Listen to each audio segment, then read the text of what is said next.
বনগাঁৱত দীনদয়ানিধি উন্মোচন। বনগাঁৱৰ সৰ্বৰাহী সমাজ সংগঠক প্ৰয়াত বদন চন্দ্ৰ ডেকাৰ প্ৰথম মৃত্যুবাৰ্ষিকীত দীনদয়ানিধি শীৰ্ষক এখনি সোঁৱৰণী গ্ৰন্থ উন্মোচন কৰা হয়। উক্ত গ্ৰন্থখন আনুষ্ঠানিকভাৱে উন্মোচন কৰে বিশিষ্ট চিকিৎসক বৰদাকান্ত শৰ্মাই। অনুষ্ঠানৰ পূৰ্বে প্ৰয়াত বদন চন্দ্ৰ ডেকাৰ প্ৰতিচ্ছবিৰ সন্মুখত বন্তি প্ৰজ্বলন কৰাৰ লগতে প্ৰতিচ্ছবিত মাল্যাৰ্পণ কৰে প্ৰয়াত ডেকাৰ সহধৰ্মিনী বীণাপাণি ডেকাই।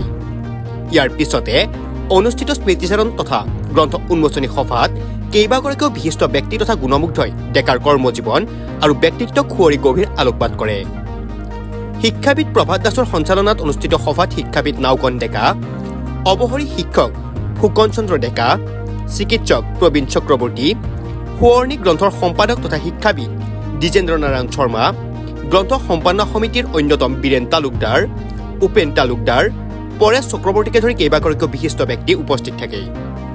ৰাজদীপ চক্ৰৱৰ্তীৰ বাঁহীবাদনে অনুষ্ঠানটো অধিক আকৰ্ষণীয় কৰি তোলে।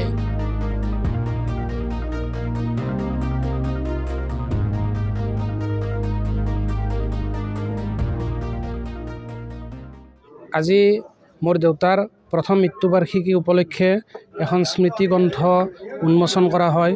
উন্মোচন অনুষ্ঠানটিত সভাপতিত্ব কৰে আমাৰ এই অঞ্চলৰ বিশিষ্ট শিক্ষক প্ৰভাত দাস ছাৰ। উপস্থিত আছিল বিশিষ্ট ডক্টৰ বৰদাকান্ত শৰ্মা, বিশিষ্ট ডক্টৰ প্ৰবীণ চক্ৰৱৰ্তী, শিক্ষাবিদ নাওকন ডেকা ছাৰ, শিক্ষাবিদ দ্বিজেন্দ্ৰ নাৰায়ণ শৰ্মা ছাৰ।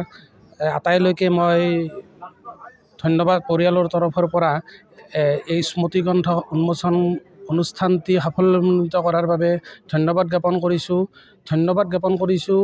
কিতাপখন সম্পাদনা কৰি পৰিয়াললৈ এখন দলিলৰূপী কিতাপ দিয়াৰ বাবে কিতাপ পৰিচালনা সমিতিৰ আটাইবিলাক বিষয়ববীয়াকে ধন্যবাদ জনাইছোঁ।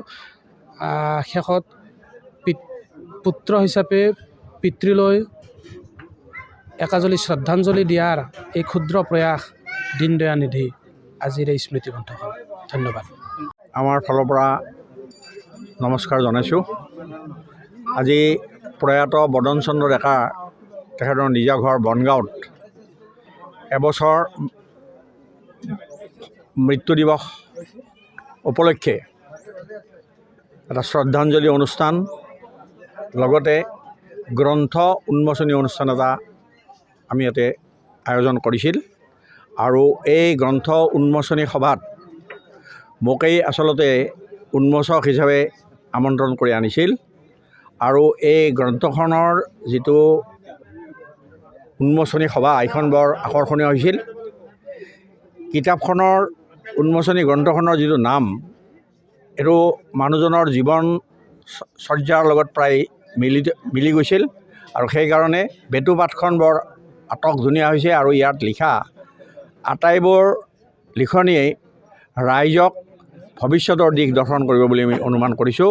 আৰু পৰিয়ালবৰ্গ তথা সম্পাদনা সমিতিয়ে যিটো কষ্ট ত্যাগ কৰি এইখন আমাৰ সমাজলৈ আগবঢ়ালে, এই ইতিহাসক স্বৰূপ এখন যখন আগবঢ়ালে, তাৰ কাৰণে কৃতজ্ঞতা জনাইছোঁ আৰু শোকসন্তপ্ত পৰিয়াললৈ মই মোৰ বেদনা জ্ঞাপন কৰিছোঁ।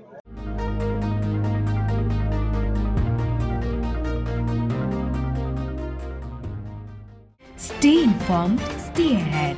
News NE 365.